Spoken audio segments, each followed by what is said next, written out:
Assalamualaikum warahmatullahi wabarakatuh. Halo teman-teman semuanya. Nah, ini ada video yang sangat menarik untuk kita simak bersama-sama ya. Yakni penjelasan dari Pak Prabowo Subianto secara lengkap dan detail seperti apa mekanisme makan siang gratis atau yang akhirnya diubah menjadi makan gratis yang bergizi untuk anak-anak. Nah, ini penting untuk kita simak bersama-sama, utamanya kalian yang membenci, mencaci maki, yang mengolok-olok, yang merendahkan, yang meragukan program makan siang atau program makan gratis dari Pak Prabowo Subianto ini. Oke, seperti tahu videonya, berikut videonya. Iya, saya ingin sedikit koreksi ya. Setelah kita pelajari, ternyata istilah tepat itu adalah makan bergizi gratis untuk anak-anak. Itu lengkapnya ya. Karena kalau anak sekolah dasar umpamanya masuk pagi, dia kalau nunggu makan siang kan terlalu lama. Keburu Jadi lapar, harus Pak. makan pagi. Iya. Ya kan? Iya. Jadi makanya kita rubah. Mungkin hanya dulu untuk mudahnya kita makan siang, tapi ternyata banyak anak-anak kita masuknya pagi dan jam 12 atau jam 1 udah pulang. Jadi kalau dia makan siang itu terlambat. Dan harus bergizi dan harus memang fokus kita untuk anak-anak semua.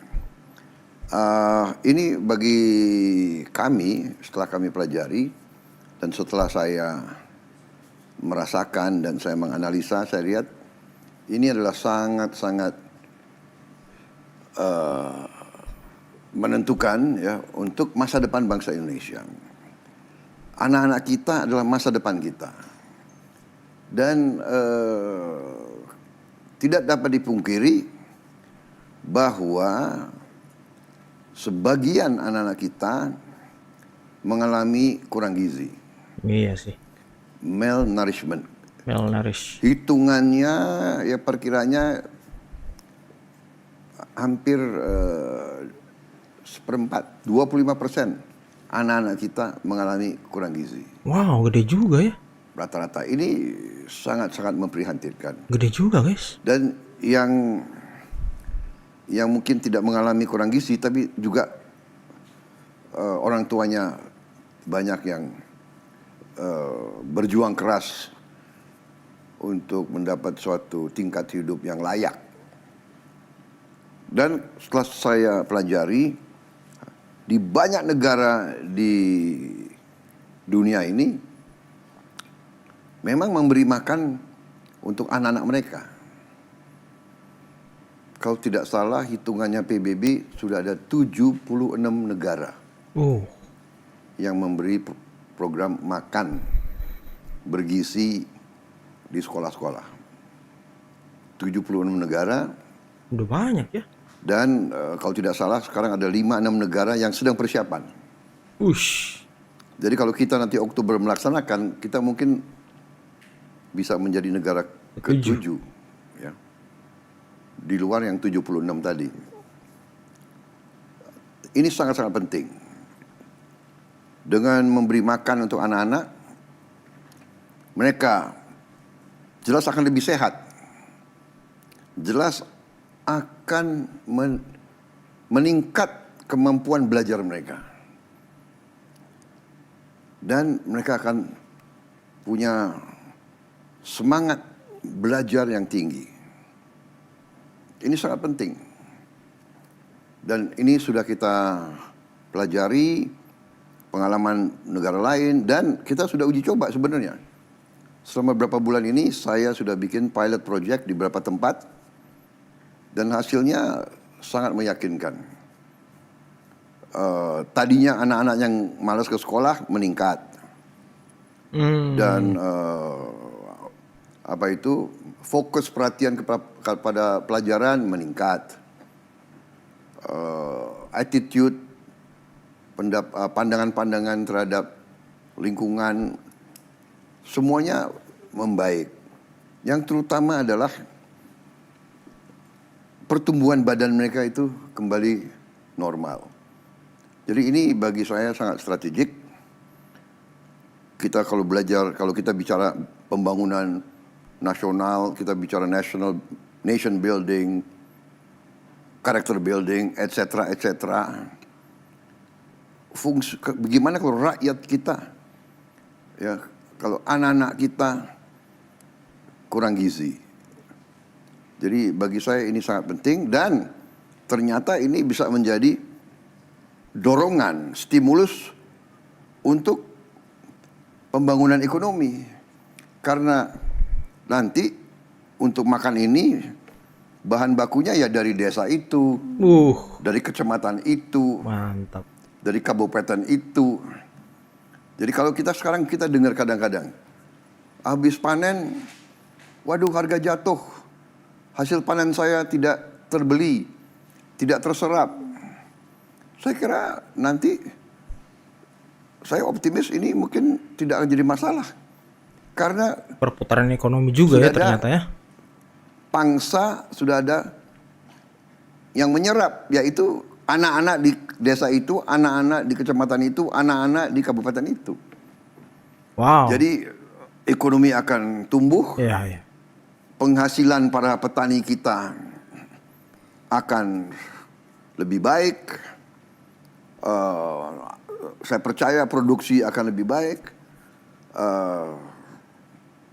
Jadi ini saya kira ini growth driver ya, suatu pendorong pertumbuhan ekonomi kebangsaan yang akan sangat mendorong kemajuan kehidupan bangsa kita. Jadi saya sangat optimis dan saya percaya bahwa kita akan menjadi negara yang lebih kuat dengan anak-anak kita makannya bergizi. Kalau dari sisi anggaran Pak, kira-kira bisa tidak kita melakukan pembiayaan untuk hal tersebut? Ya, ini seluruh Indonesia ya Pak ya. Dan siapa yang nanti akan melakukan? Benar tidak Pak bahwa akan ada kementerian khusus yang menangani makan gratis ini Pak? Dan juga susu gratis ya Pak ya? Jadi begini, kita sudah hitung kemampuan kita sebagai negara. Kita sudah hitung bahwa kita mampu. Oke. Ya. Masalah organisasi belum tentu kita sedang pikirkan apakah itu perlu kementerian khusus atau mungkin cukup badan saja, ya kan? Saya kira bukan organisasi yang penting, tapi yang penting adalah skemanya, sistemnya sampai terwujud, sampai ke anak itu dengan tepat, ya kan? Masalahnya ini saya sudah lama bicara, ada fenomena yang kita sebagai anak bangsa saya kira ya sadar semua bahwa terjadi terlalu banyak kebocoran di bangsa kita, ya kan? Korupsinya gila-gilaan Pak. Sekarang ini bagaimana kita membuat satu sistem eksekusi bahwa program ini dijalankan dengan efisien, dengan baik, dengan tidak ada kebocoran. Nah, tidak ada kebocoran. Jangan sampai Pak ada korupsi lagi di program makan siang ini. Ini program makan gratis ini kalau dikorupsi lagi emang orangnya nggak ada otak sih Pak. Sampai ke anak-anak kita. Saya kira demikian. Dan apa tadi masalah susu ya. Kita akan lihat ternyata tergantung daerahnya. Sebagai contoh di daerah Maluku Barat Daya ya, Pulau Moa, mereka itu banyak kerbau. Jadi susu kerbau di sana ada cukup susu kerbau. Ada juga daerah-daerah yang banyak kambing, tawan dan sebagainya. Susu kambing ya kan. Bisa dapat susu kambing. Dan ini kita harus lihat ya, kalau kita melihat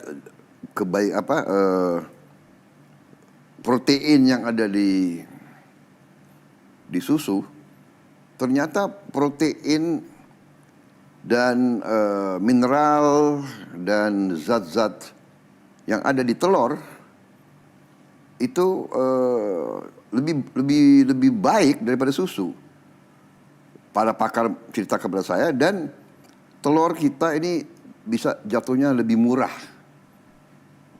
Nah, kalau kita hitung nanti bahwa di suatu daerah susu itu terlalu mahal karena mungkin sapinya kurang, ongkos angkutnya terlalu ini, ya kita nanti konsentrasi kepada telur, ya, kepada ikan dan sebagainya. Jadi kita harus menyesuaikan rencana kita dengan tipologi dan kondisi daerah yang berbeda-beda. Ya kan, kita jangan satu pola untuk disamaratakan seluruh Indonesia. Ya, jangan disamaratakan. Ada daerah pegunungan, ada daerah pesisir, ada pulau. Jadi kita harus selalu fleksibel. Yang penting anak-anak kita dapat makan bergizi. Saya kira itu tujuan kita. Wah, teman-teman, ini luar biasa ya, program makan gratis untuk anak Indonesia.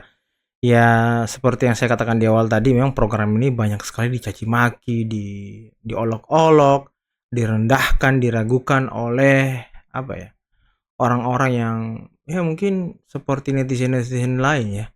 Ketika kita masih berproses untuk menjadi sukses, ya orang mengolok-olok kita, tapi ketika kita sukses melaksanakannya ya orang memberikan apresiasi. Ya seperti itulah mungkin kondisi makan gratis dari Pak Prabowo ya. Dan sama juga dengan kasus Pak Jokowi dulu yang ingin mengambil saham Freeport 51%, dibilang mustahil, dibilang susah, sulit dan segala macam, tapi Pak Jokowi membuktikannya, guys. Kita tuh terlalu pesimis sebagai bangsa sepertinya. Kita tuh tidak percaya kepada orang, tidak percaya kepada pemimpin kita yang punya ambisi, yang punya keinginan yang luar biasa untuk memajukan bangsa. Kita tuh sepertinya bangsa yang pesimis gitu. Iya nggak sih? Karena setiap program-program yang diajukan diolok-olok, dimaki-maki, segala macam, direndahkan. Dan ini kebiasaan dan sikap yang tidak baik, teman-teman. Ini sama halnya kita kita tidak percaya dengan pemimpin kita gitu. Dan ya ini adalah kebiasaan yang sangat dan paling buruk yang ada di Indonesia, teman-teman ya. Ya mungkin cukup sekian dulu video kali ini ya. Semoga ini bisa mencerahkan kita semua. Semoga ini bisa membuka pikiran dan wawasan kita. Akhir kata, bila taufiq wal hidayah. Wassalamualaikum warahmatullahi wabarakatuh. Bye bye.